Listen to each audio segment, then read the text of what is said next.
Welcome. This is Recidiva. I'm sharing a recording of a casual Skyrim playthrough using a mod list I built. My profound thanks to all the mod creators who have made this game a crowdsourced treasure. I hope you enjoy.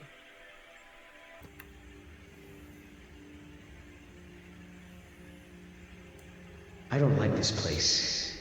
It feels like we're being watched. I'm absolutely shite at this, so We get in, we steal the lexicon, we leave. Don't get jumpy. If you two cannot handle this, we can find others to hire. Enough. Their services will be more than adequate. Let us continue.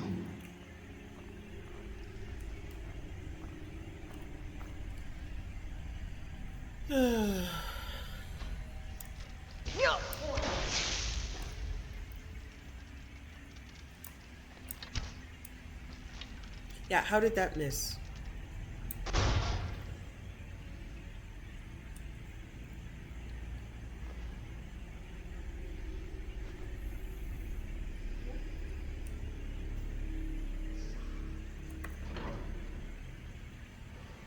I don't know that I know of Anjinzel terribly well. This place is I unbelievable. don't have it, like, memorized or anything. Avanchinzel is as much a library as it is a city, built to hold the vast memories of the Dwemer.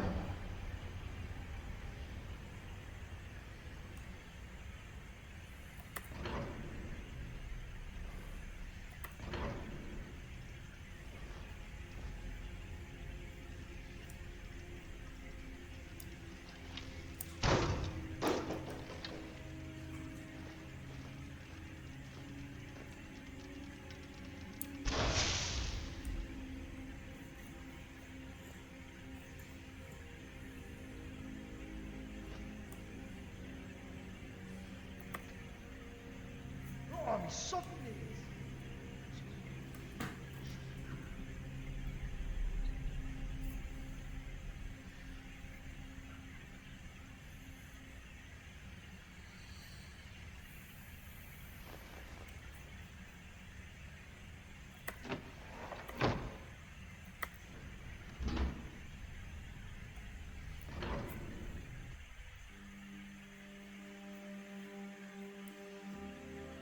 Yeah, that's...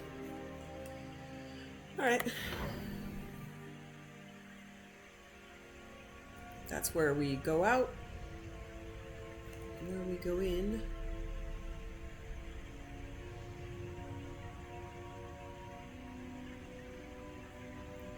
Probably going to have to use lots of clairvoyance in here.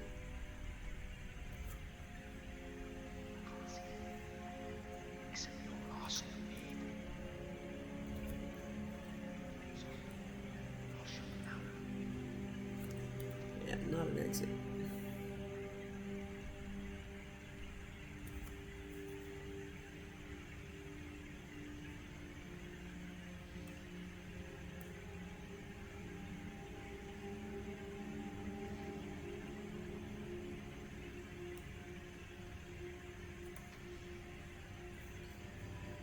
Okay.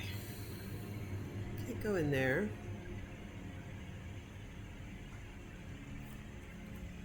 Clairvoyance.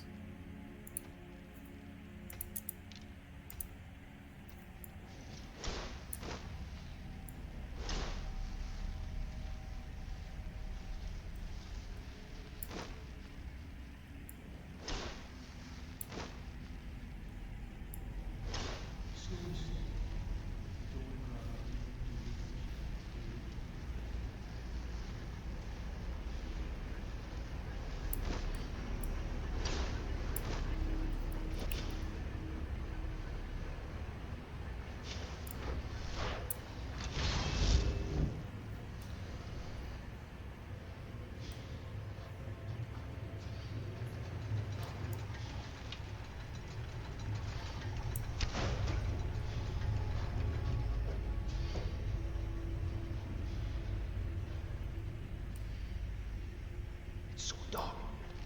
Watch out.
Who are you?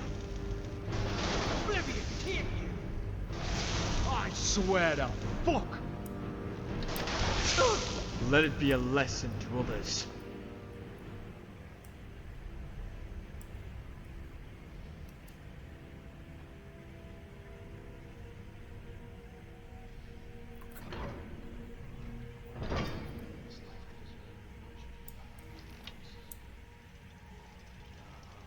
Why are all these metal things ignoring us? Avanchenzell is waiting. Waiting for what? No one seems to know. Perhaps the return of the Dwemer. Perhaps the end of the world. Best get rid of the ones we see, just in case.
I told you, we should have hired a thief.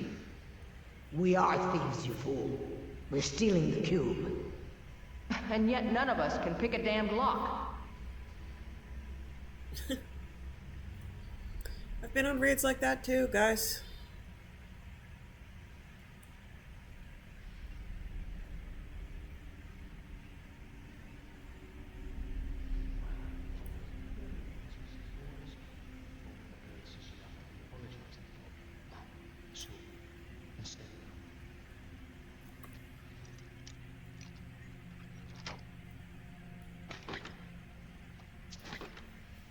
Good job.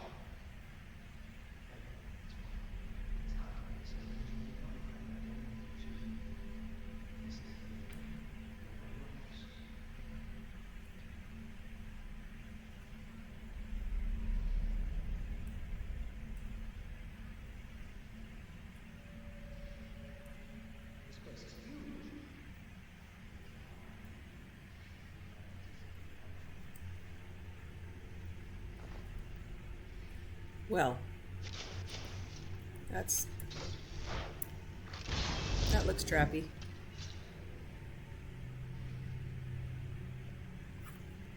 I'm gonna save. You know, no reason.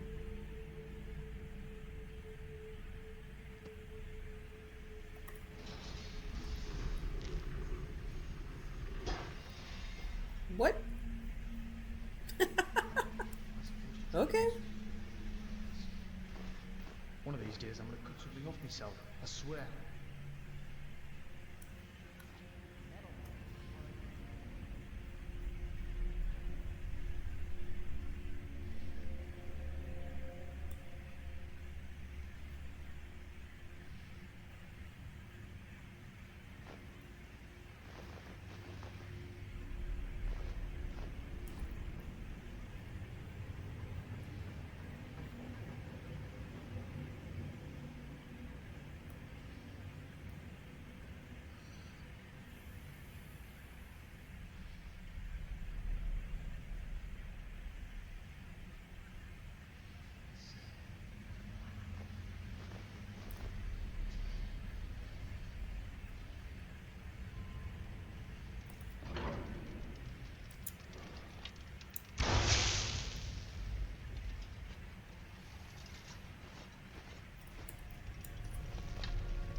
said these things were sleeping. You said they were sleeping. I said they were waiting. It seems a few of them were waiting for someone to try and take the lexicon. Great.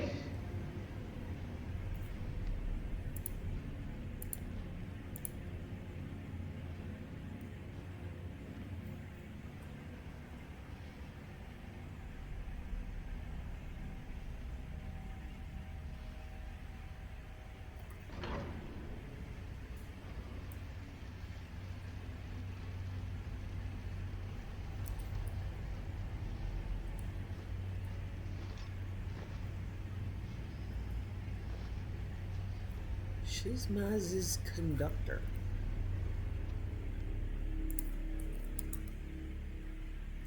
Lightning bolt that does 40 points of shock to health and half to magicka and leaps to a new target. Yeah. Nice.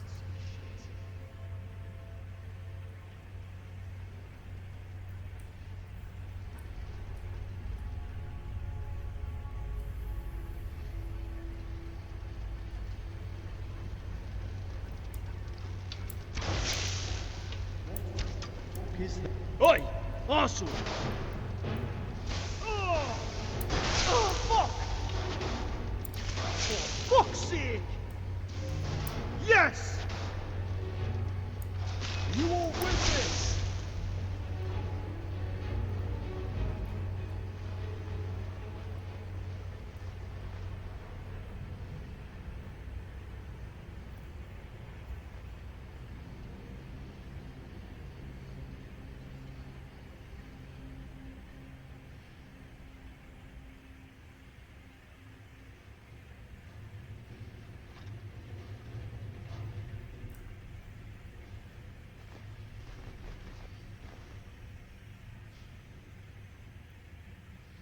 I can't do this. We shouldn't be here. I'm sorry. Drennan! Let the field mouse run. Your pay will be double. My pay will be nothing if we die in here. Calm yourself, Freya. We are closing in on the lexicon. I can feel it calling. We'll continue without Drennan.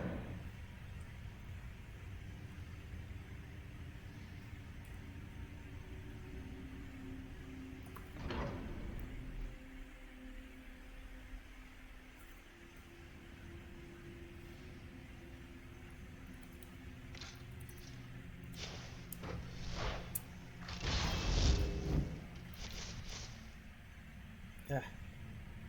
Right.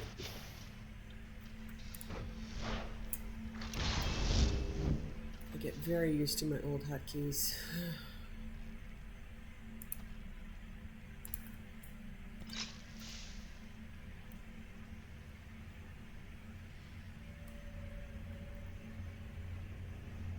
We are close now. Can you hear the lexicon calling out? Sure. So we grab it and we get out, right? Once we have the lexicon, we'll need to take it to its podium. I know what to do from there.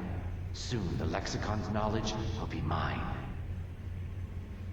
Ours. Soon the lexicon's knowledge will be ours.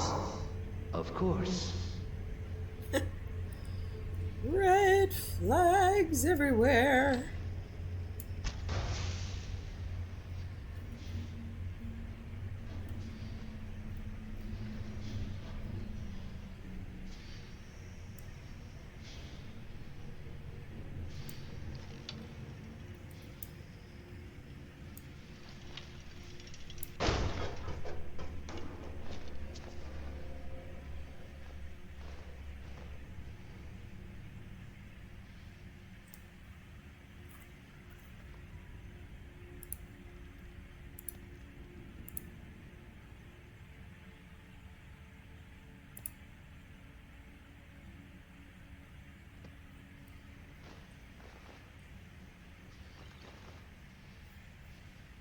We're almost there. I can hear the lexicon. Come on.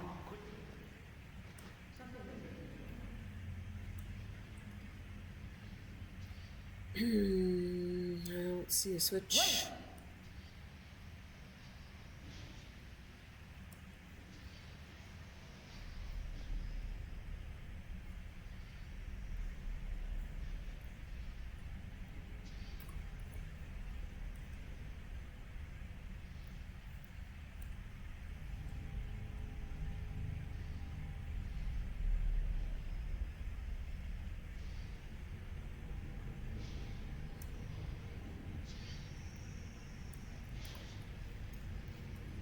Alright, I guess we'll find out.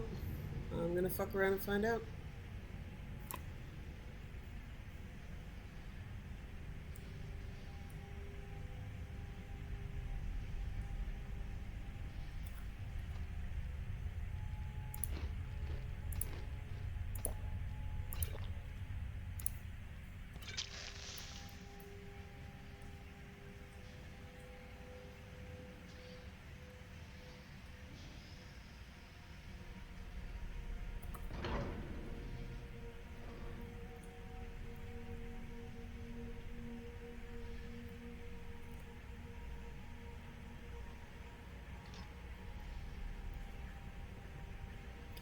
Sorry, Roots.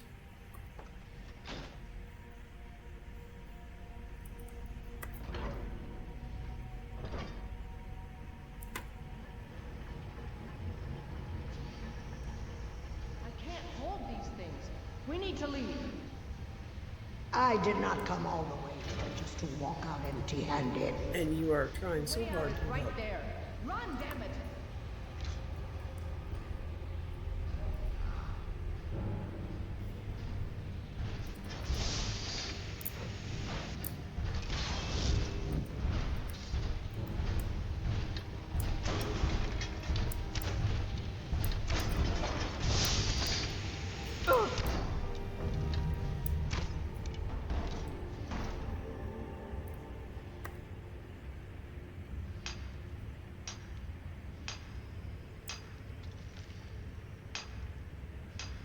That human flesh you're carrying is starting to stink. Is it bullshit?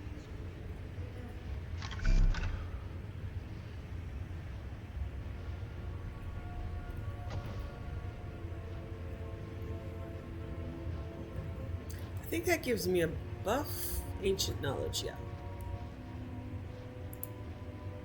Ancient knowledge. Knowledge gained from the lexicon gives you a 25% bonus when wearing dwarven armor, and blacksmithing increases 15% faster. So completely useless to me.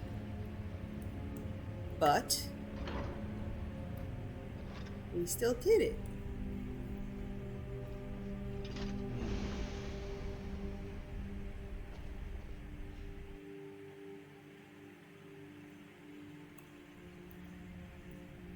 We meet again. Boss bar.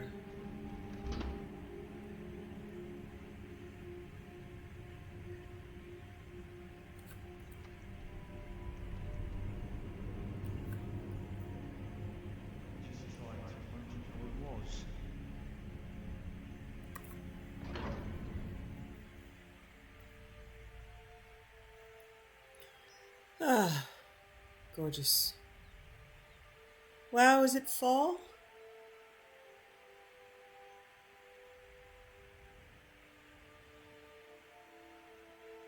No, it's still summer. Getting close.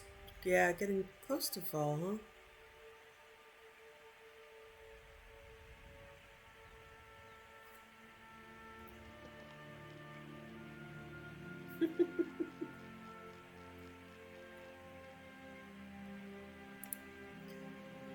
Okay, purchase agreement to Klepper in Markarth.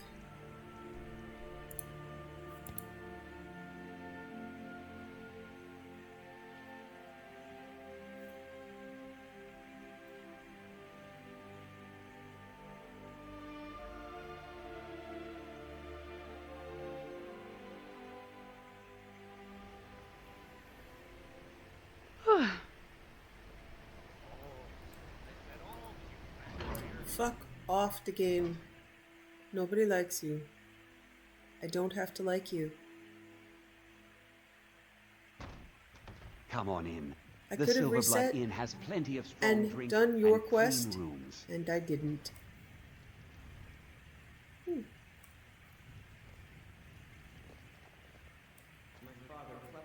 Forsworn rampaging through the streets, as if business wasn't slow enough. I have a purchase agreement for you. Ah, Boley finally got someone out here. Well, it's about time. I've been waiting for weeks. Well, thank you for bringing it, I suppose. Have a good day. Aren't you forgetting something? What? Oh, How could I have possibly forgotten? Your reward, of course. Of course. Of course. Here you are. So sorry about that. Uh-huh. Remember, ale is cheaper than blood in Markar.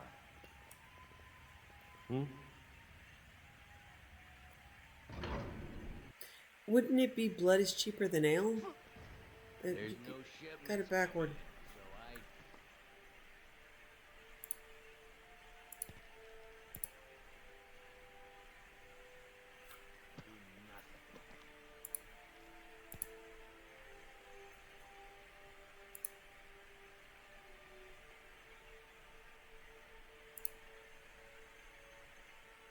Okay, we're getting closer.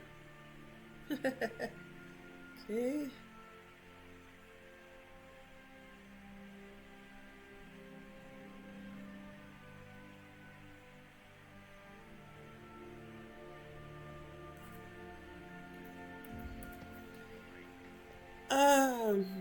All right. Did I speak to Vegeta? I don't think I spoke to Vegeta. Okay. Claimed it was one of those Sijic monks. Man's been hitting the skooma, I say. Why is there a Sijic monk in Markar? One of them mysteries, huh?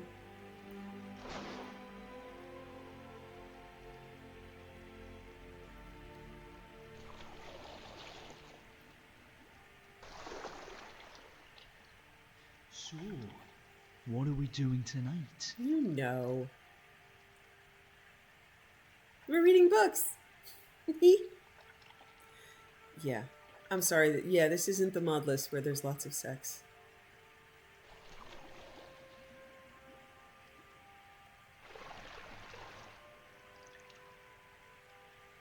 But you'll be happy to know, Kaidan, I did get Himbo and Ostim, everything working in another mod list, and you're having a much better time there. Fall from Glory by Nithius Ladari. The Thieves Guild of Skyrim is something of an enigma. Within the last few decades, their order has gone from one of the largest, most influential criminal organizations in all of Tamriel to a small group of stragglers barely able to wreak havoc in their home city of Riften. Although evidence that could explain this rapid decline has never surfaced, speculation has run rampant. One theory holds that the guild suffered a loss. It's strongly believed that their guildmaster was slain by one of their own. This guildmaster, known only as Gallus, maintained strong ties with many of the influential families in Skyrim. When he perished, those bonds perished with him. Without those bonds, the guild could no longer safely operate within Skyrim's holds. A second theory suggests that the guild is experiencing some sort of mystical curse, causing normal activities for its members to become exceedingly difficult. While there is no solid evidence to support this theory, the last 2 decades have seen an unusual rise in failed attempts by the guild to execute highly lucrative heists. The reason for the presence of this supposed curse is being attributed to everything from the aforementioned murder to divine interference. In order to solve this mystery once and for all, I've spent the last 2 years infiltrating the Thieves Guild. Initially, making contact with them in Riften proved difficult, as they're quite wary of outsiders. Through repeated efforts, I was able to gain their confidence. It's my hope that once I've gained access to some of the guild leadership, I can learn more about their decline and publish a second volume of my work. Although helping the guild perform their petty crimes brands me as a criminal, I feel that it's a burden worth bearing. The mystery of the Thieves Guild fall from power needs to be solved once and for all as a matter of record and as a footnote to Skyrim's history. Who's the author of this? Nithius Ladari. Oof. No idea. Fall of the Snow Prince. An account of the Battle of the Mosering as transcribed by Lochian, chronicler to the chieftain Ingildur Whiteeye. From whence he came we did not know, but into the battle he rode on a brilliant steed of pallid white. Elf we called him, for elf he was, yet unlike any other of his kind we had ever seen before that day. His spear and armor bore the radiant and terrible glow of unknown magicka, and so adorned, this unknown rider seemed more white than warrior. What troubled, nay, frightened us most at that moment was the call that rose from the elven ranks. It was not fear, not wonder, but an unabashed and unbridled joy, the kind of felicity felt by a damned man who has been granted a second chance at life. For at that time the elves were as damned and near death as ever they had been during the great skirmishes of Solstheim. The Battle of the Mosring was to be the final stand between Nord and Elf on our fair island. Led by Isgar Mór, we had driven the elven scourge from Skyrim, and were intent on cleansing Solstheim of their kind as well. Our warriors, armed with the finest axes and swords Nord's craftsmen could forge, cut great swaths through the enemy ranks. The slopes of the Mosring ran red with elf blood. Why then would our foe rejoice? Could one rider bring such hope to an army so hopeless? To most of our kind, the meaning of the call was clear, but the words were but a litany of elven chants and cries. There were some among us, however, scholars and chroniclers, who knew well the words and shuddered at their significance. "The Snow Prince is come! Doom is at hand!" There was then a great calm that overcame the elves that stood still. Then there was a great calm that overcame the elves that still stood. Through their mass the Snow Prince did ride, and as longboat slices the icy waters of the Fjalding, he parted the ranks of his kin. The magnificent white horse slowed to a gallop, then a trot, and the unknown elf rider moved to the front of the line at a slow, almost ghost-like pace. A Nord warrior sees much in his life of bloodshed and battle, and is rarely surprised by anything armed combat may bring. But few among us that day could have imagined the awe and uncertainty of a raging battlefield that all at once went motionless and silent, such is the effect the Snow Prince had on us all. For when the joyous cries of the elves had ended, there remained a quiet unknown only in the solitude of slumber. There remained a quiet known only in the solitude of slumber. It was then our combined host, elf and Nord alike, were joined in a terrible understanding. Victory or defeat mattered little that day on the slopes of the Mosring Mountains. The only truth we all shared was that death would come to many that day, victor and vanquished alike. The glorious Snow Prince, an elf unlike any other, did come that day to bring death to our kind.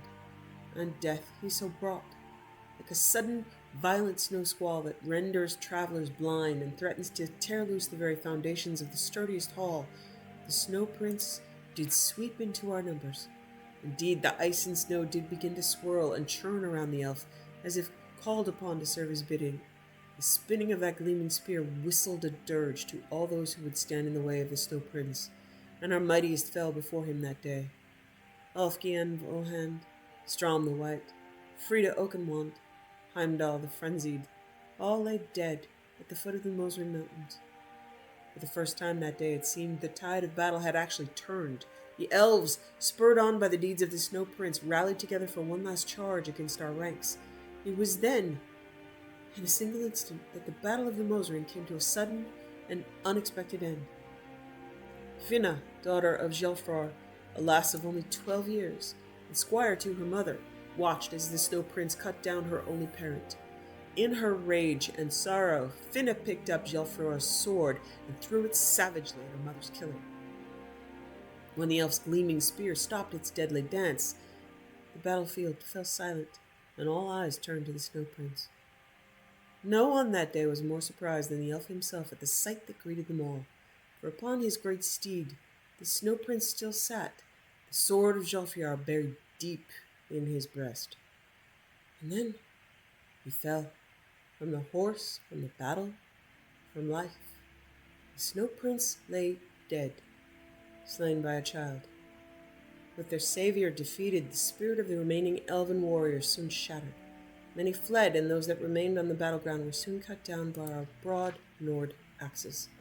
When the day was done, all that remained was the carnage of the battlefield, and from that battlefield came a dim reminder of valor and skill, for the brilliant armor and spear of the Snow Prince still shone.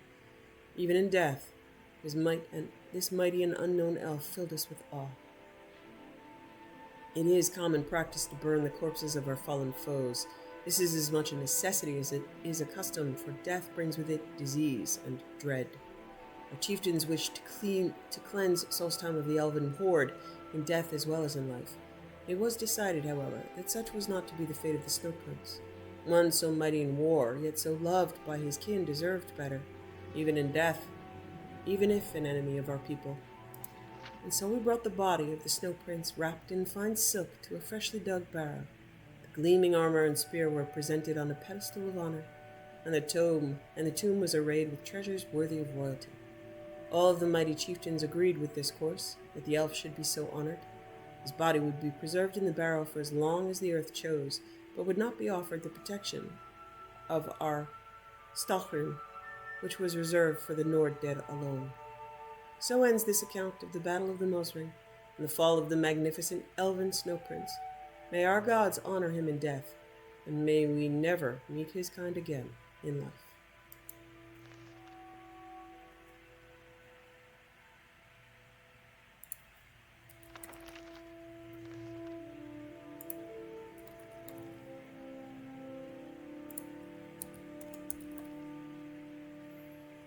Calselmo's research notes.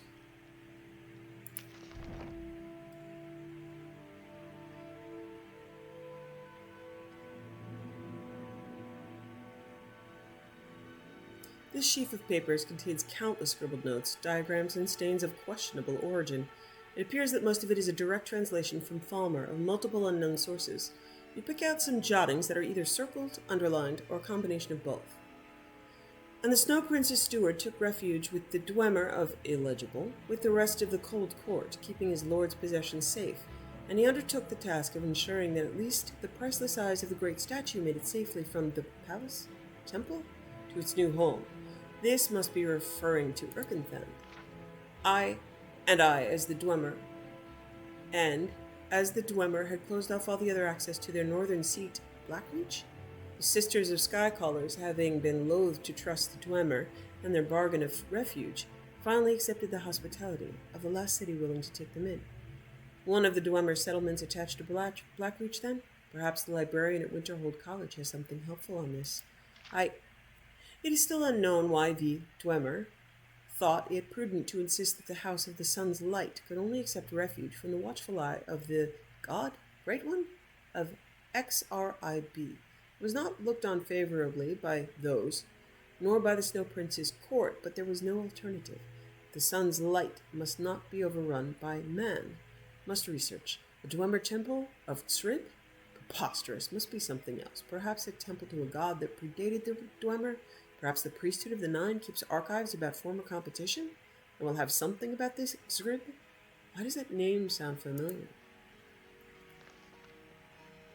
Hastily scribbled note.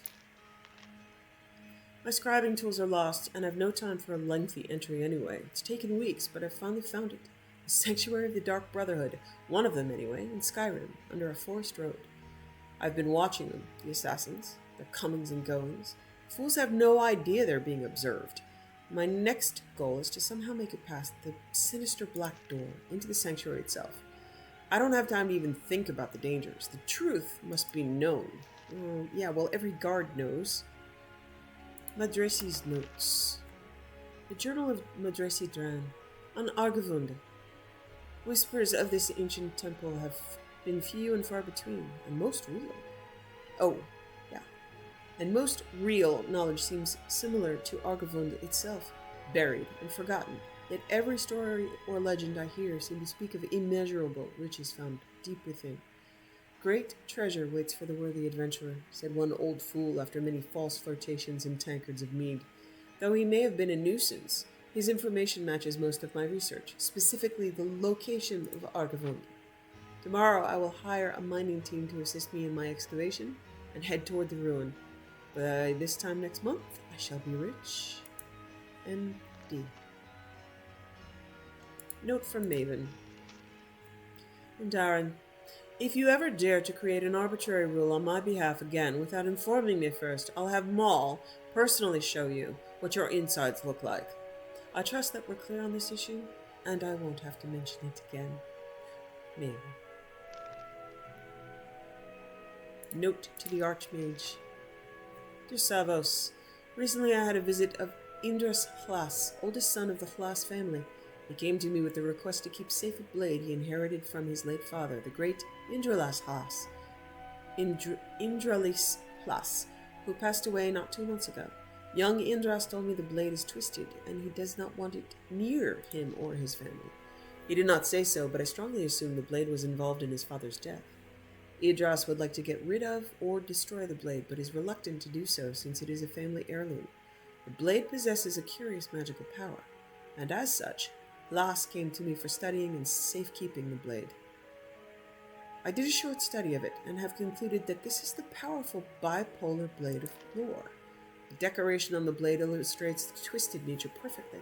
It seems the weapon has a mind of its own, deciding on its own to send its target either to a blood frenzy or a calm state of mind.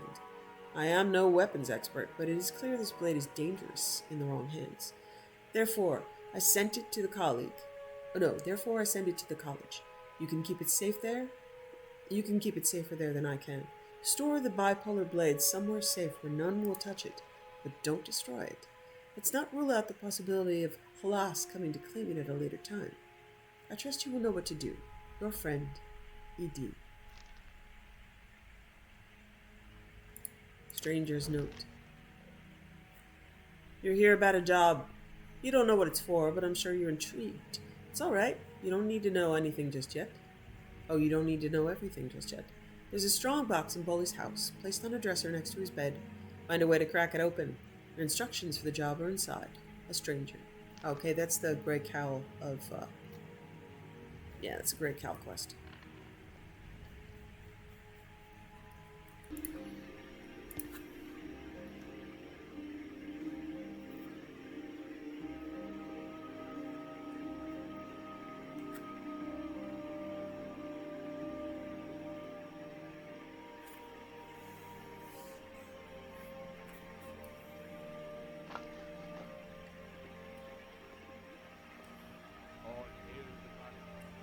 Thank you.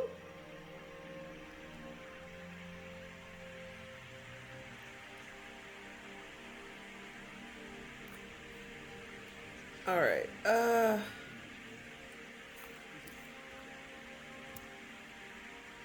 needs to be daytime. Look at each place and see what they have to offer.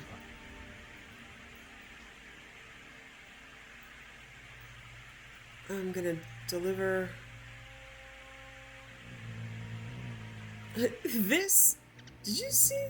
Yeah, I lagged for a second. But there's like a hummingbird that actually has collision and is just zipping around, and it keeps knocking into me. It's kind of awesome.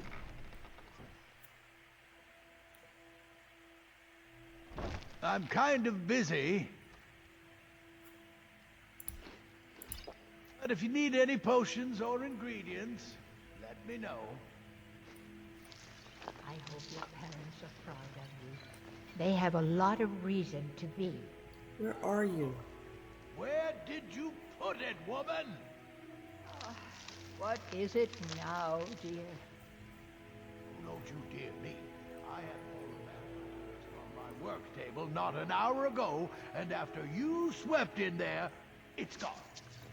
So, you know that's... Elgrim, it's on the shelf to the right of the When you're table, gonna as always. shiver us, give me a piece, eh? Well, just be careful around my things. Where are you? Where is she? Hear her? And yet I do not see her. There you are. Have you managed to make it out to Shore's stone? I brought the ore sample from Tlinjar. Thank you. I'll be sure to get Elgrim to examine this as soon as his busy schedule allows. Here, I had him make you a few things for all that travel. Thank you. Don't forget us if you need supplies for your journey. Okay.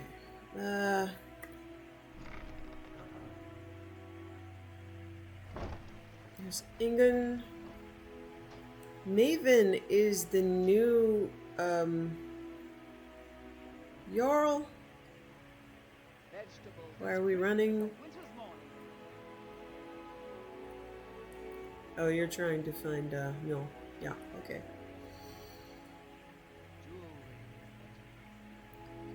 Some of the content here may be unavailable. Let's see if Maven is sitting on her throne, or if she's still at the. Okay, you guys are all here. At least Ingen is. Oh, hey. The throne suits you, don't you think? Why? You've been a good friend to me. That means something. My title is just a formality. I've always been in charge around here. Okay. Divine smile on you, friend. You do well to remember. I'm gonna go see if I can talk to Vegeta.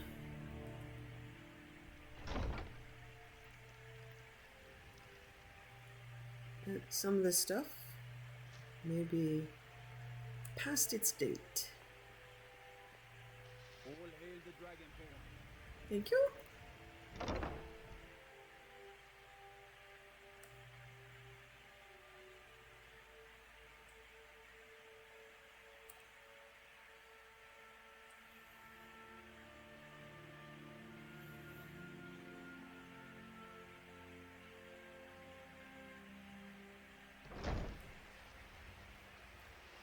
Oh, Vegeta should be somewhere around here.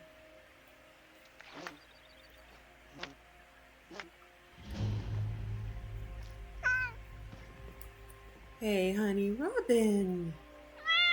Yeah.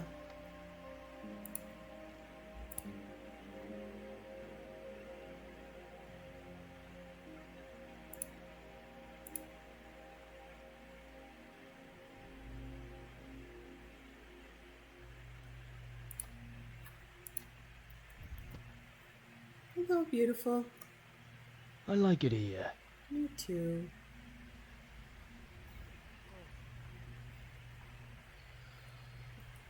Okay, that's Fathoms, yeah.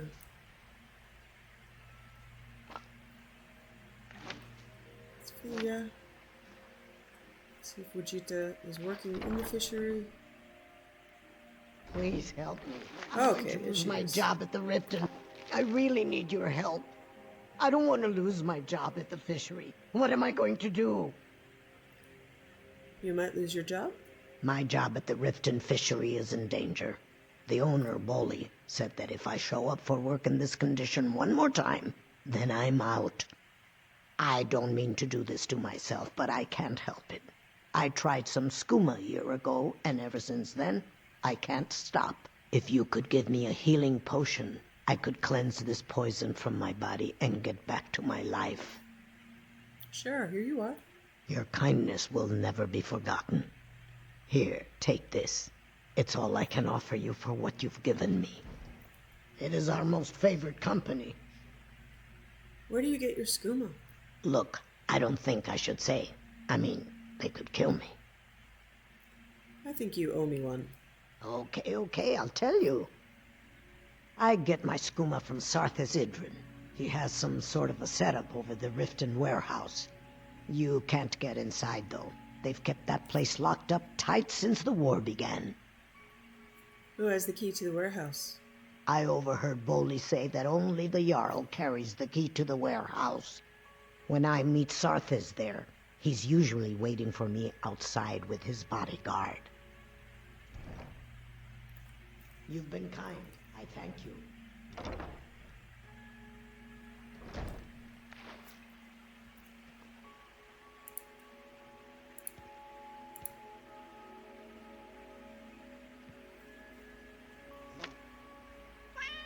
Hey, Peter.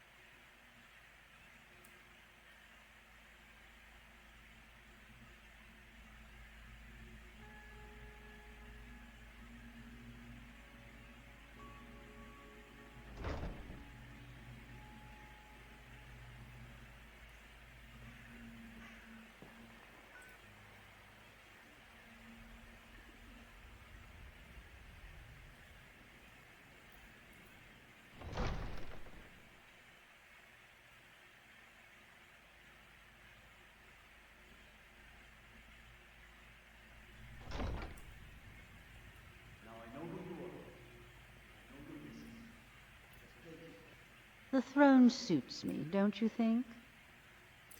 I've discovered a skooma dealer in Riften. Ah, yes. Sarthis. A thorn in my side for the last few years. I've tried repeatedly to eradicate that meddler, but he has ears within the city guard. Gives us the slip every time we raid the warehouse. However, if you'd wish to eliminate that burden for me, well, let's just say it would go a long way with earning my favor. Sure, I'll do it. Good. Here, take the key to the warehouse. Pay dear old Sarthis a visit, and tell him Maven sends her regards, would you? Out of my way. I love that I don't have her favor after solving all of her problems and making her the Thane. Or the Jarl.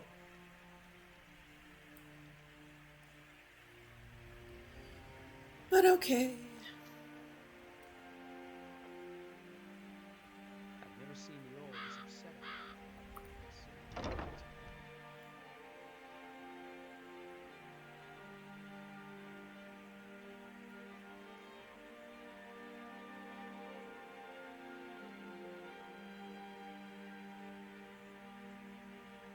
You could probably put that on my gravestone too, but okay.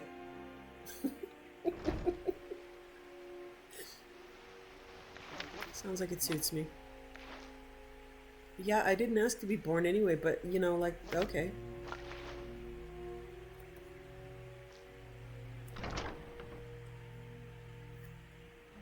Huh? I knew it. I have no idea what. Never should have come here. I've had worse. I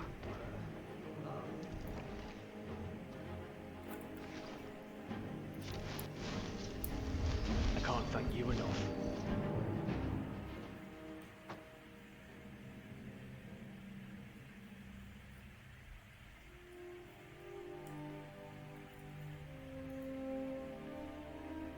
Did you know? You can say the words. Place on sovereign shore. From of the blood. Don't ask me.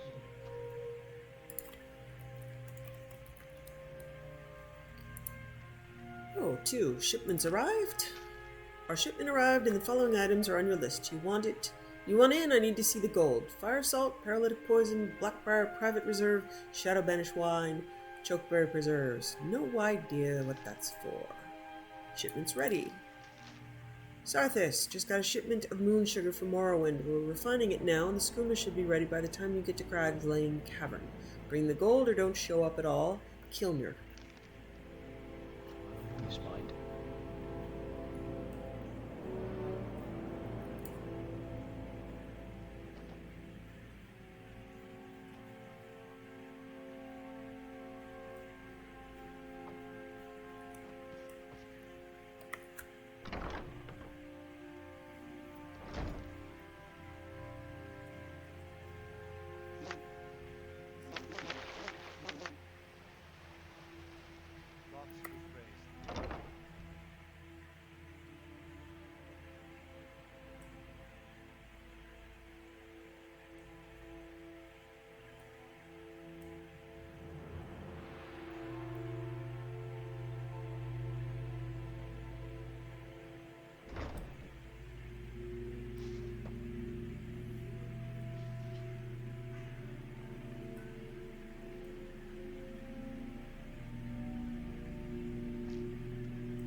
The throne suits me, don't you think?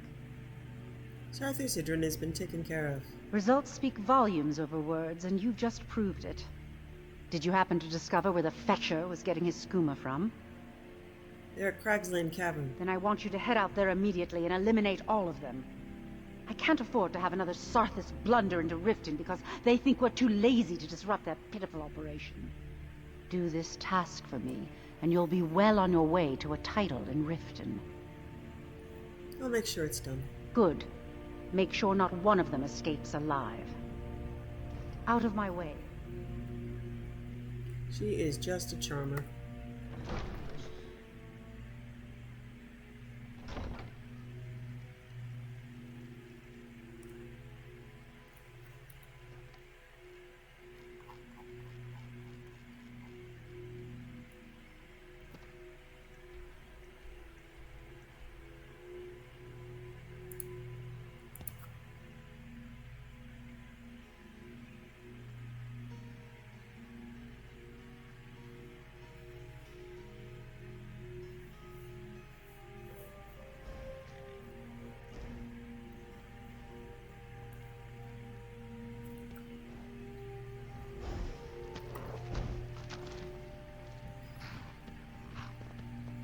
Days like this, it's good to be out of the city, away from people.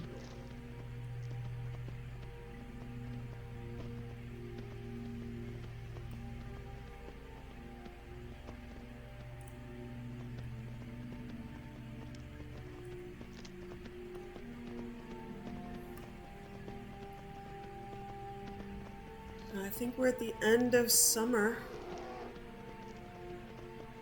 I don't really know, so we've only got about a week left of summer.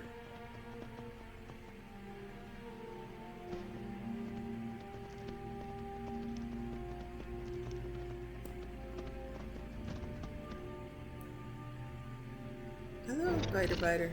Nothing for the Dragonborn. Head up here and get a shrine.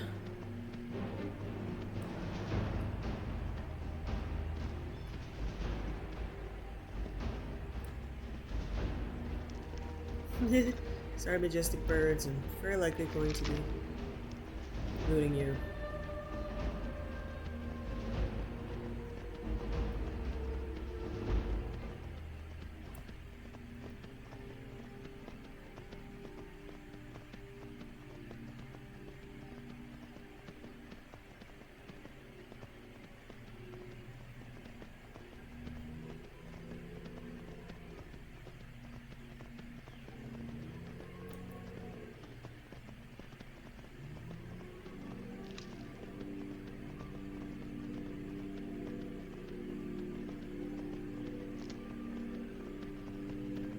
Oh, troll. Uh-oh. I'm in trouble. Sorry, that was terrible.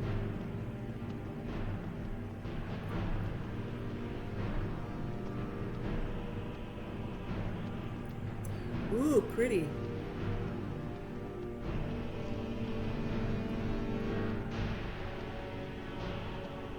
Shrine of Saint Alessia. Ooh. Followers within 20 feet gain 50 points of armor and 10% magic resistance. Ooh, that's not bad. She freed mankind from the Aelids and made a secret covenant with Akatosh and the Divines.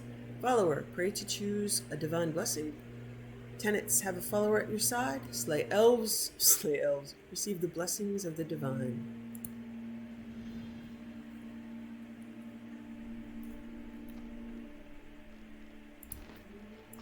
Slay elves. Yeesh.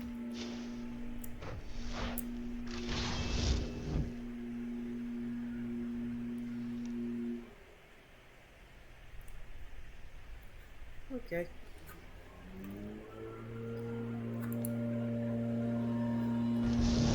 Yard work close.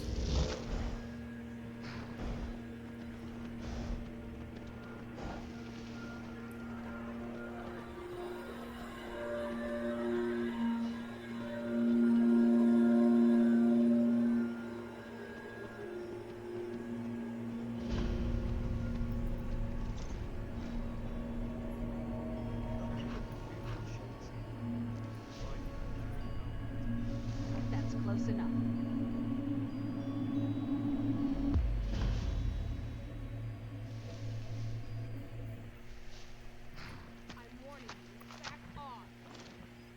Oh, I don't want to hurt you. Not now, I'll be back later. Right now I don't have a quest to hurt you.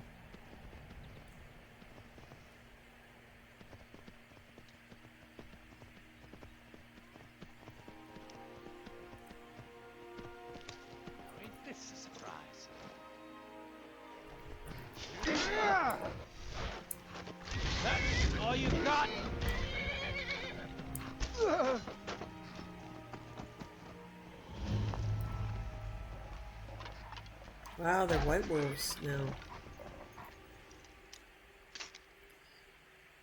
I'm sorry, but you guys, yeah. It's not good to leave you in your cages.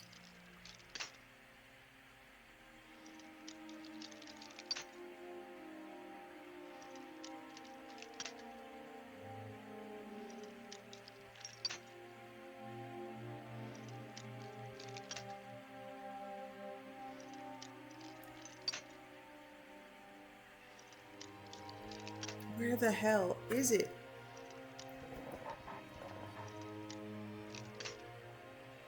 Close to the starting spot, my ass, man.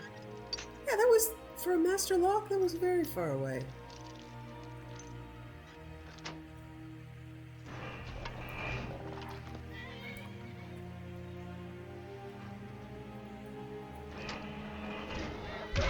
Yeah, I'm sorry you're fighting. I hope the other one just... Oh no, you're being an asshole too. Come on now. Wow, they're like untargetable. Rude.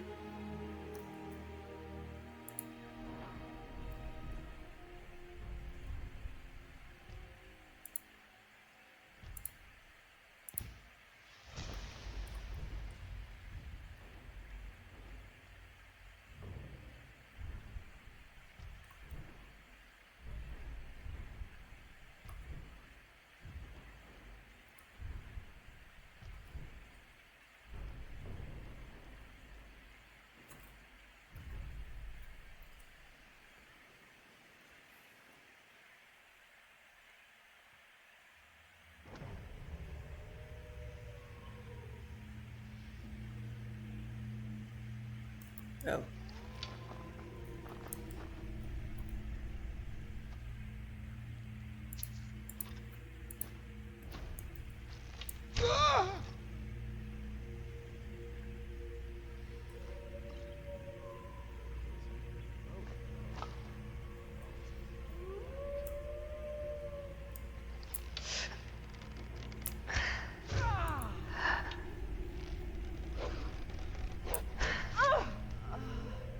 Is someone there?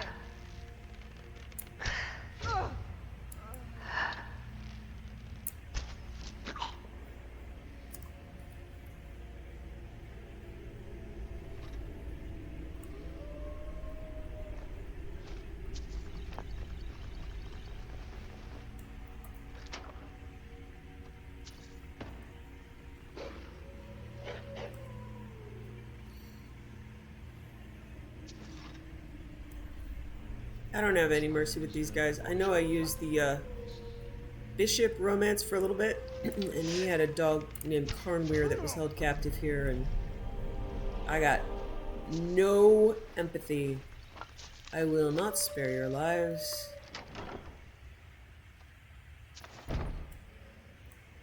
I always let the dogs go. They attack me, that's, yeah. But at least I am putting them out of misery. Are you gonna fight? Yeah, you are. Sorry, baby. You'll have to get through me. Okay, at least one of them survived and can find their own way out after eating everybody in here. I'm fine with that. Let's insist on pissing. I really like the voice actor from the Bishop mod who is also in Bruma, but I don't actually like Bruma, and the Bishop mod just had too many bugs. I don't know if they've reviewed it, but I opted for Kaidan instead. Too much of the quest content is just cringe. And I'd rather not stumble onto it.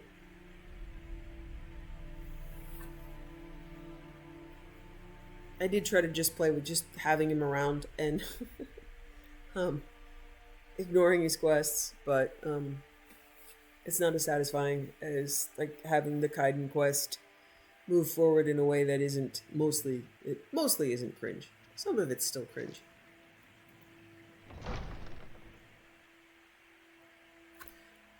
Okay, so this should make me Thane. I already have the house. I'm sure I've helped enough people. The throne. My title is just a formality. I've always been in charge around here. I'm not impressed, Maven. You're just a bitch. You think it's strength, but you're just a bitch. Crag's Lane operation has been stopped. I'll send my men to secure any of the remaining goods you've left behind. We can't have that substance falling into the wrong hands now, can we? Here, this should suffice as your cut of the... or rather, a reward for your actions. Now, if you'll excuse me. I like that. I've purchased Honeyside. I expect that you'll distance yourself from the affairs of state. In other words, keep your nose out of my business and we'll do just fine. Just remember that you're only a part of my court. This doesn't make you one of the family. Dear God, I don't want to be one I of the guess all family. that's left is to bestow the title. What were those words again? Doesn't matter. The title is yours. I henceforth name you Thane of Riften. What were those words again? It's kind of awesome. Okay. Out of my way. All right. Still need to find Ingen.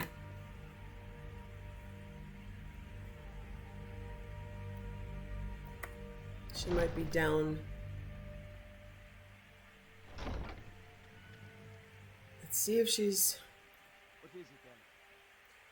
That's Thane Elf again. Please. Can't get into Blackbriar Manor unless... Sometimes I have had to actually pick the lock to Blackbriar Manor to get to Ingen, but I'm not that invested. It's really just a delivery quest. There she is. Sorry. Just thinking about my experiments. You're horrible. Why are you so fascinated by alchemy? It's exhilarating to observe the effects of my potions on the body. Watching the heart stop, the eyes go blind. We're made up of thousands of parts with thousands of different functions, all working in tandem to keep us alive. Yeah, gross. Yet if only a single part of our imperfect machine fails, life fails. It makes one realize how fragile, how flawed we are. You're a sociopath. You ask why I'm so fascinated? The irony that the same world that gave us life provides us the means to die. Are you an alchemist? I'm aspiring to earn that title, yes. You're just a poisoner. However, the road ahead is paved with loose cobbles and deadly pitfalls. Loose cobbles. Master Elgrim says I'm a natural, that I have a unique talent, but I fear his approval masks his intolerance for my mistakes. My errant formulas have cost Master Elgrim a fortune in ingredients, some of which are almost irreplaceable. What sort of ingredients do you need? To restore Master Elgrim's supply, I would need 20 Deathbell, 20 Nightshade, and 20 Nirnroot. Am I sensing that you may be interested in gathering these rare ingredients for me? Sure, I'll get them for you. That means more time for my experiments and less time in the field. Much appreciated. I have the death bell for you. Good. My experiments are at a critical stage, and these are just what I need to finish. Here's some coin for all the trouble.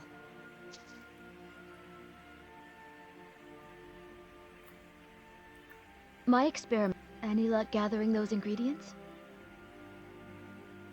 Oh, wow, I know it's My not letting me- experiments can't be completed until you've brought me those ingredients.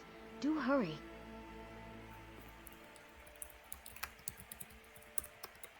I'm just gonna load some Nightshade because, I just haven't been picking it up.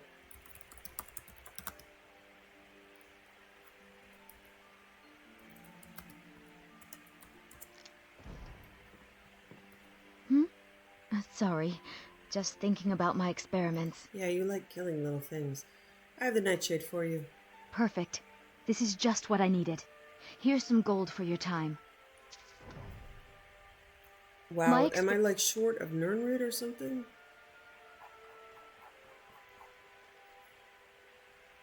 Yeah, I am. Can't be complete.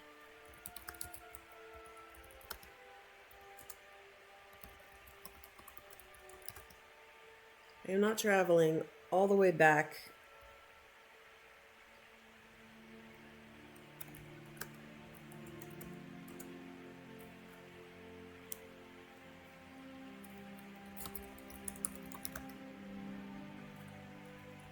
Legacy of the Dragonborn Museum.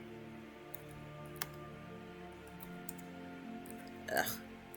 Come on. What?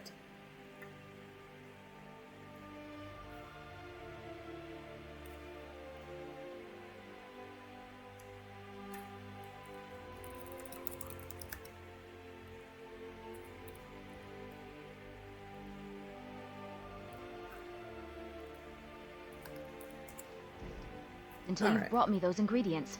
My mind is on my experiments today. What did you need? I have the Nernroot for you. Ah, yes. Excellent samples. Thank you. This coin should compensate you for all the bother. Why didn't you just pay? Okay, never mind. That was the last of the ingredients. Yes. Master Elgrim will be pleased I've restored his stock of these rare ingredients. I feel I owe you a bit more than some meaningless coin for all your diligence. Here. This key unlocks my supply chest at Elgrim's Elixirs. Feel free to take what you need from time to time. I'll be refilling it once every few days or so. Don't forget to check your supply chest from time to time. She's gross.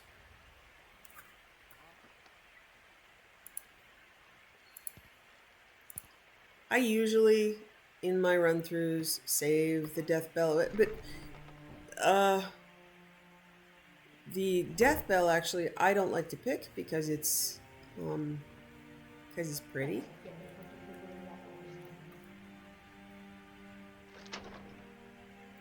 And I never use any of these anyway. I'll show you where it is. Well, at least where it is in this modded Elgrim's Elixirs.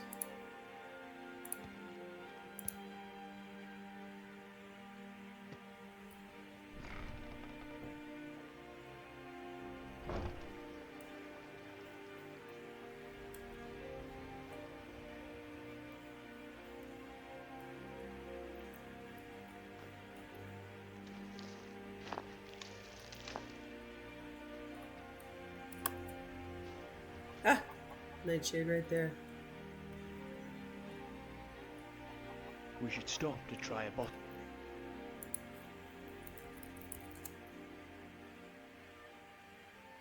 Two of that black briar Can't disable mead. it. All right. Or 3 or 4.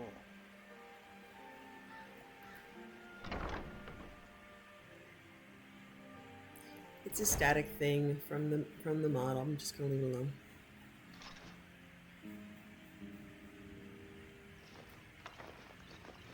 Oh, see, yeah, now Iona has her own room.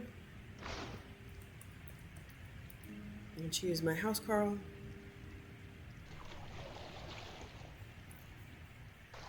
And she's gonna take a naked bath. Long life to you, Thane. Thank you, Iona. Looking good, honey.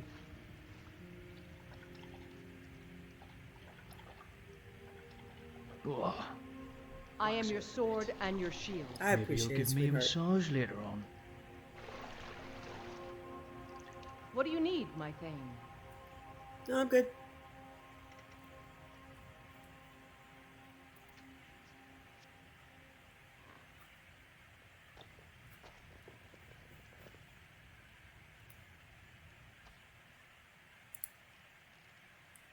Father of the Nibbin.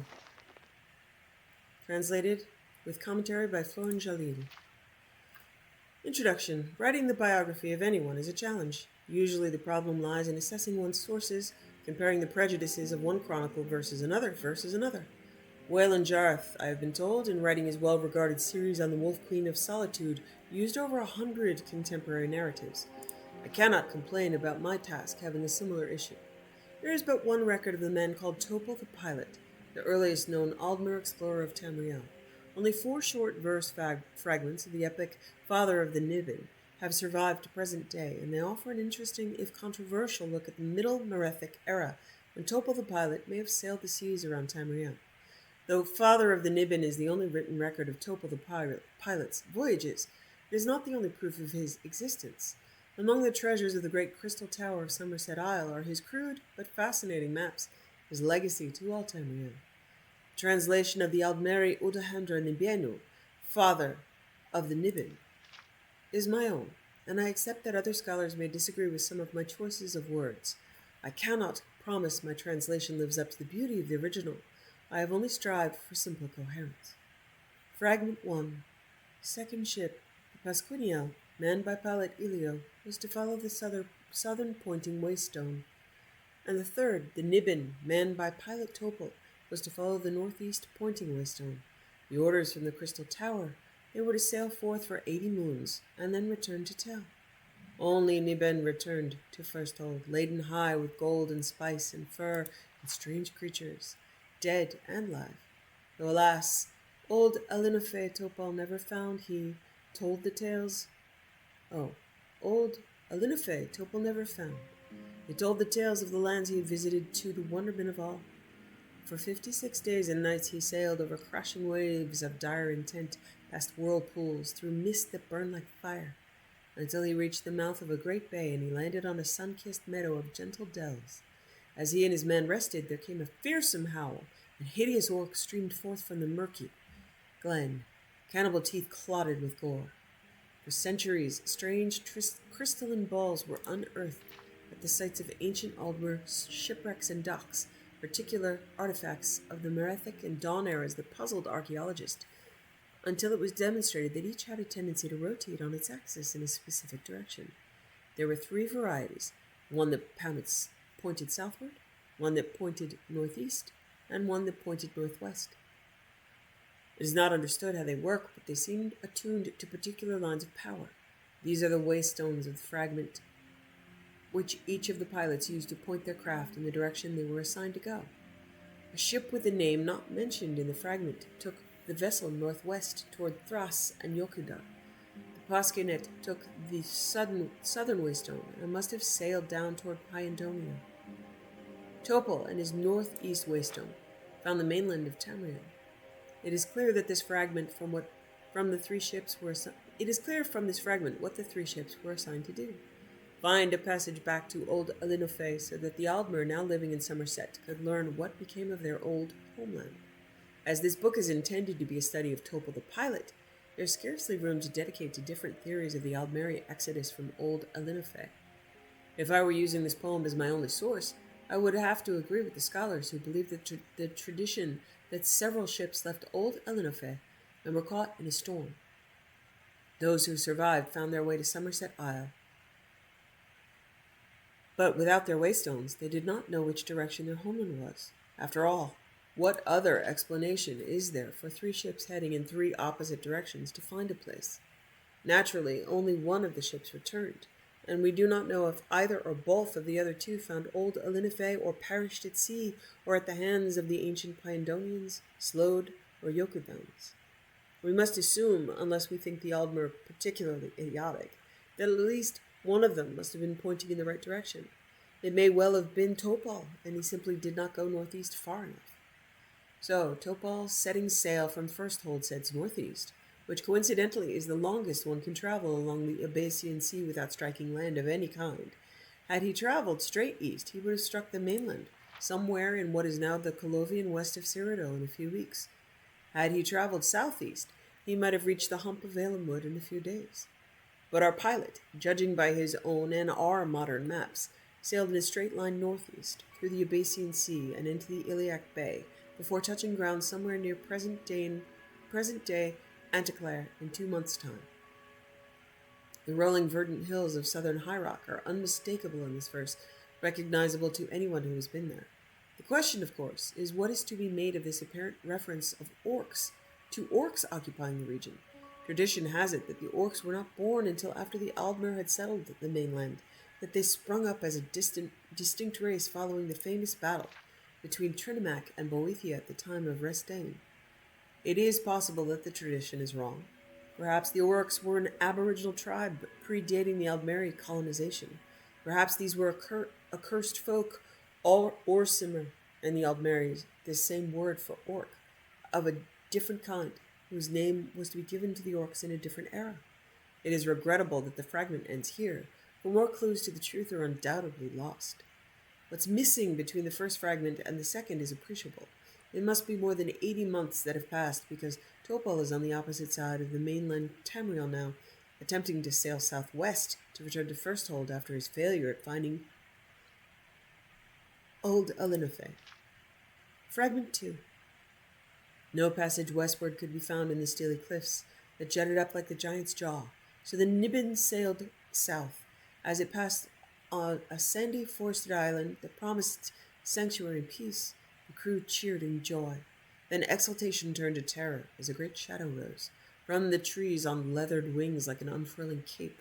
The great bat lizard was large as the ship, but good pilot Topol merely raised his bow and struck it in its head. As it fell, he asked his bosun, "Do you think it's dead?" And before it struck the white-hearted waves, he shot once more its heart to be certain. And so for another 40 days and 6, the Nibbin sailed south. We can see that in addition to Topol's prowess as a navigator, cartographer, survivalist, and raconteur, he is a master of archery. It may be poetic license, of course, but we do have archaeological proof that the Mitheric Aldmer were sophisticated archers. Their bows of layers of wood and horn drawn by silver silk thread are beautiful, and still, I have heard experts say, millennia later, very deadly. It is tempting to imagine it a dragon. The creature that Topol faces at the beginning of the fragment sounds like an ancestor of the cliff racer of present-day Morrowind. The treacherous cliff coastline sounds like the region around Necrom, and the island of Gorn may be where the rest of the bat lizard is. The nest of the bat lizard is. No creatures like that exist in eastern Morrowind to my knowledge at the present day. Fragment 3. The fetid evil swamplands and their human lizards retreated to the east, and Topol and his men's hearts were greatly gladdened by the sight of diamond blue, pure, sweet ocean. For 3 days they sailed in great cheer northwest, where Firsthold beckoned them, but hope died, and horror as land like a blocking shield rose before them. Topol the pilot was sore wroth, and consulted he the maps he had faithfully drawn to see whether best to go south, where the continent must end, or take the river that snaked through a passage north. "North!" cried he to his sad men. "North we go! Now! Fear not! North!" Tracing Topol's movements, we see that he has skirted the edge of Morrowind and delved into southern Blackmarsh, seemingly determined to follow his waystone as best he can. The swamp he is leaving is probably near present-day Gideon. Knowing what we know about Topol's personality, we can understand his frustration in the bay between Blackmarsh and elsewhere. Here is a man who follows his orders explicitly, and knows that he should have been going southeast through riverways to reach Firsthold. Looking at his maps, we can see that he attempted to find passages through, as he had mapped out the inner sea of Morrowind, and several of the swampy tributaries of Blackmarsh, no doubt being turned away by the disease and fierce Argonian tribes that dissuaded many other explorers before him. With a modern map of Tamriel in hand, we can see that he makes the wrong choice in electing to go northeast instead of pushing southward. He could not have known then what he perceived to be the endless mainland was only a jutting peninsula. He only knew that he had traveled too far southward already, and so he made a smart but incorrect decision to go up the river. It is ironic that this great miscalculation would today bear his mark in history. The bay he thought was an endless ocean is now known as Topol Bay, and the river that took him astray shares the name of his boat, the Nibbin River. Fragment 4. The cat demons of 4 legs and 2 ran the river's length, always keeping the boat in their green-eyed sight, hissing and spitting and roaring with rage. But the sailors never had to brave the shores, for fruit trees welcomed them, dropping their arms down to the river's edge, as if to embrace them there. And the men took the fruit quickly before the cats could pounce. For 11 days they traveled north, until they came to a crystalline lake and 8 islands of surpassing beauty and peace. Brilliant, flightful creatures of glorious colors greeted them in Aldmeri language, making the Mer wonder, until they understood they were only calling back the words they were speaking without understanding it. And then the sailors laughed. Topol the pilot was enchanted with the islands, and the leathered men who lived there. There the Nibbin stayed for a moon, and the bird men learned how to speak their own words, and the taloned feet to write, In joy for their new knowledge, they made Topol their lord, giving him their island for the gift Topol said he would return someday. But first he must find the passage first to Firsthold, so far away. This last fragment is bittersweet for a number of reasons. We know that the strange, friendly, feathered people the pilot encounters will be lost. In fact, this poem is the only one where mention is made of the bird creatures of Cyrodiil.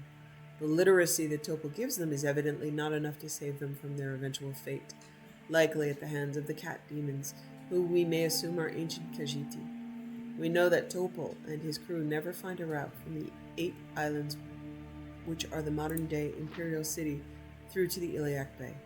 His maps tell the tale where this last lost poem cannot.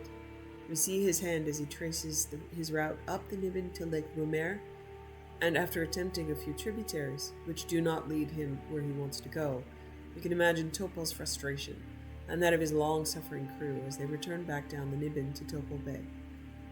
There, they evidently discovered their earlier mistake, for we see that they passed the peninsula of Elsewhere. Eventually, they traveled along its coastland, past the shores of Valenwood, and eventually home.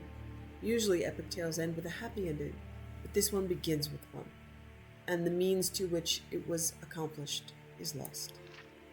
Besides the extraordinary bird creatures of present-day Cyrodiil, we have caught glimpses of ancient orcs, perhaps, ancient cliff racers, ancient Argonians, and in this fragment, ancient Khajiit. Quite a history, in a few lines of a simple verse, all because a man failed to find his home, and took all the wrong turns to retrace his steps back. Feyfolken, Volume 1, by Waylon Jarth. The great sage was a tall, untidy man, bearded but bald. His library resembled him. All the books had been moved over the years to the bottom shelves where they gather in dusty conglomerations. He used several of the books in his current lecture, explaining to his students, Taksim and Vonkodak, how the Mages Guild had first been founded by Vanis Galarian. They had many questions about Galarian's beginnings in the Sigic Order, and how the study of magic there differed from the Mages Guild. It was, and is, a very structured way of life, explained the great sage. Quite elitist, actually. That was an aspect of it Galarian most objected to. He wanted the study of magic to be free. Well, not free exactly, but at least available to all who could afford it. In doing that, he changed the course of life in Tamriel. He codified the practices and rituals used by all modern potion makers, item makers, and spell makers, didn't he, great sage? Asked Vonkodak. That was only part of it.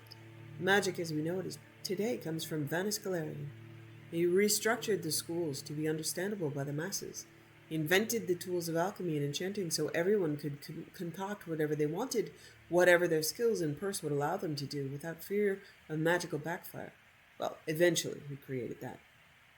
What do you mean, great sage? Asked Taksim. The first tools were more automated than the ones we have today. Any layman could use them without the least understanding of enchantment and alchemy. In the Isle of Artaeum, the students had to learn the skills laboriously and over many years, but Galarian decided that was another example of the Sigic's elitism. The tools he invented were like robotic master enchanters and alchemists capable of creating anything the customer required, provided he could pay. So, one could, for example, create a sword that would cleave the world in twain? Asked Vonkodak. I suppose, in theory, but it would probably take all the gold in the world, chuckled the great sage. No, I can't say we were ever in very great danger. But that isn't to say that there weren't a few unfortunate incidents where an unschooled yokel invented something quite beyond his ken. Eventually, of course, Galarian tore apart his old tools and created what we use today. It's a little elitist, requiring that people know what they're doing before they do it, but remarkably practical. What did people invent? Asked Taksim. Are there any stories? You're trying to distract me so I don't test you, said the great sage. But I suppose I can tell you one story, just to illustrate a point. This particular tale takes place in the city of Alanor, in the west coast of Somerset Isle, and concerns a scribe named Thorbad. This was in the Second Era, not long after Vanis Galarian had first founded the Mages Guild, and chapter houses had sprung up all over Somerset, not though yet spread to the mainland of Tamriel. For 5 years, his scribe Thorbad had conducted all his correspondence to the outside world by way of his messenger boy, Gorgos. For the first year of his adoption in the hermit life, his few remaining friends and family of his dead wife, truth be told, had tried visiting, but even the most indefatigable kin gives up eventually when given no encouragement. No one had a good reason to keep in touch with Tharbad Holzik, and in time, very few even tried. His sister-in-law sent him the occasional letter with news of people he could barely remember, but even that communication was rare. Most of the messages to and from his house dealt with the business, writing a weekly proclamation from the Temple of Oriel. Those were bulletins nailed in the temple door, community news, sermons, that sort of thing. The first message Gorgos brought him that day was from his healer, reminding him of his appointment on Turdas. Tharbad took a while to write his response, glum and affirmative. He had the Crimson Plague, which he was being treated for at considerable expense. You have to remember these were the days before the School of Restoration had become quite so specialized. It was a dreadful disease, and had taken away his voice box. That was why he only communicated by script. The next message was from Alfie, the secretary of the church, as curt and obnoxious as ever. Tharbad attached Isundas's sermon, next week's events calendar, and the obituaries. Try to liven them up a little. I wasn't happy with your last attempt. Tharbad had taken the job putting together the bulletin before Alfie had joined the temple, so his only mental imagery of her was purely theoretical, and had evolved over time. First he thought that Alfie as ugly, fat, slowed, covered with warts. More recently, she had mutated into a rail-thin spinster orchess. Of course, it was possible his clairvoyance was accurate, and she had just lost weight. Whatever Alfie looked like, her attitude toward Tharbad was clear, unwavering disdain. She hated his sense of humor, always found the most minor of misspellings, and considered his structure and calligraphy the worst kind of amateur work. Luckily, working for a temple was the next most secure job to working for the good king of Alinor. It didn't bring in very much money, but his expenses were minimal. Truth was, he didn't need to do it anymore. He had quite a fortune stashed away, but he didn't have anything else to occupy his days. And the truth was further that having a little else to occupy his time and thoughts, the bulletin was very important to him. Gorgos, having delivered all the messages, began to clean, and as he did so, he told Tharbad all the news of town. The boy always did so, and Tharbad seldom paid him any attention, but this time he had an interesting report. The Mages Guild had come to Alinor. As Tharbad listened intently, Gorgos told him all about the guild, the remarkable Archmagister, and the incredible tools of alchemy and enchanting. Finally, when the lad had finished, Tharbad scribbled a quick note and handed it and a quill to Gorgos. The note read, "Have them enchant this quill." "It will be expensive," said Gorgos. Tharbad gave Gorgos a sizable chunk of the thousands of gold pieces he had saved over the years and sent him out the door. Now, Tharbad decided he would finally have the ability to impress Aliad and bring glory to the Temple of Oriel. The way I've heard the story, Gorgos had thought about taking the gold and leaving Alinor, but he had come to care for the poor old Tharbad. And even more, he hated Aliad, who he had to see every day to get his messages for his master. It wasn't perhaps the best of motivations, but Gorgos decided to go to the guild and get the quill enchanted. The Mages Guild was not then, especially not then, an elitist institution, as I have said, but when the messenger boy came in and asked to use the item maker, he was greeted with some suspicion. When he showed the bag of gold, the attitude melted, and he was ushered into the room. Now, I haven't seen one of the enchanting tools of old, so you must use your imagination. There was a large prism for the item to be bound with magicka, assuredly, and an assortment of soul gems and globes of trapped energies. Other than that, I cannot be certain how it looked or how it worked. Because of all the gold he gave to the guild, Gorgos could infuse the quill with the highest priced soul available, which was something Daedric called Feyfalcon. The initiate of the guild, being ignorant as most guildmasters were at the time, did not know very much about the spirit except that it was filled with energy. When Gorgos left the room, the quill had been enchanted to its very limit, and then some. It was virtually quivering with power. Of course, when Tharbad used it, that's when it became clear how over his head he was. "And now," said the great sage, "it's time for your test." "But what happens? What were the quill's powers?" cried Taksim. "You can't stop the tail there," objected Vongeldak. We will continue the tale after your conjuration test, provided you both perform exceptionally well, said the great sage.